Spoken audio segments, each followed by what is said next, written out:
Hi, Phil Weiss of Repay Wealth Management here with a video summary of this week's blog. 9 investment and retirement tips for savvy women.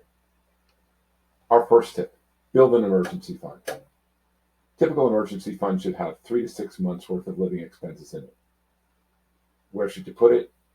Probably in a bank. I know interest rates are low. You can go to bankrate.com or nerdwallet.com to see if you can find a bank that has a higher interest rate, but you want that money to be safe. You don't want to find that you need the money and see that it's declined in value because of market conditions. Our second tip, adapt the plan to repay debts.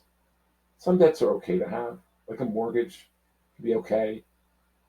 Buying a house is expensive. I get it.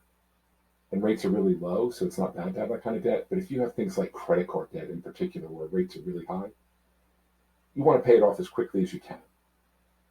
The plan that I like to think of is I attack the card with the highest rate first. Pay that one off, make the minimum payments on the other accounts, and once that one's paid off, go to the next one and work your way on down the line till they're gone. Paying all that interest can make things really expensive, so you want to get rid of that debt as fast as you can. It'll give you more money to spend on other things. Our third tip, build a budget. Some people don't like the idea of budgeting, but you want to know what your income is and what your expenses are. You want to have an idea of what you can cut if you need to. What are you spending too much on? One good tip is you can try tracking your expenses for a period of like 30 days and see what's going on. It can really provide you some great insights. Fourth, start saving. When? In all honesty, yesterday.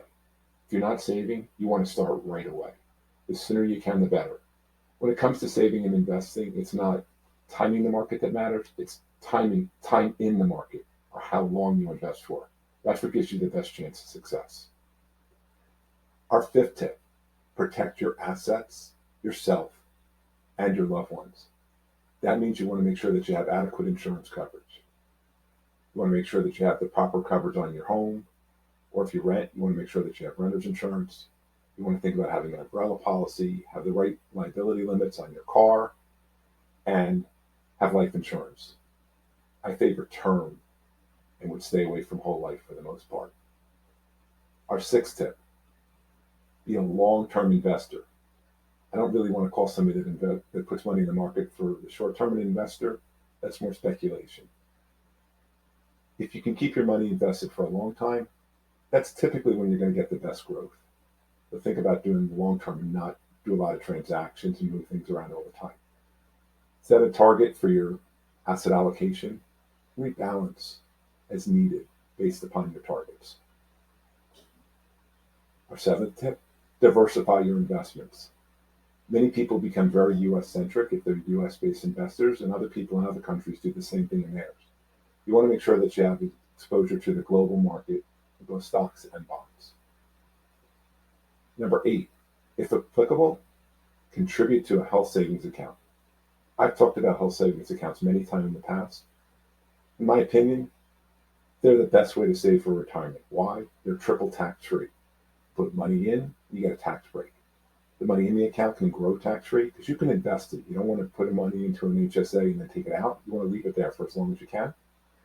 And then not only does it go in tax-free and grow tax-free, as long as you have qualified medical expenses, you can take the money out tax-free. And those qualified medical expenses, you could have those this year and take the money out in 10 years as long as you keep the documentation.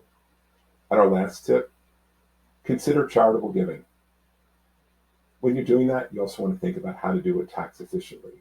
There's some ways that I talk about in the blog that can help you give your money away more tax efficiently.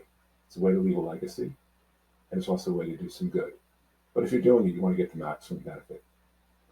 That's my 9 tips for savvy women. Hope that you find them helpful. I'll be back again next week where I'll share my 5 favorite reads of the week. Have a great day.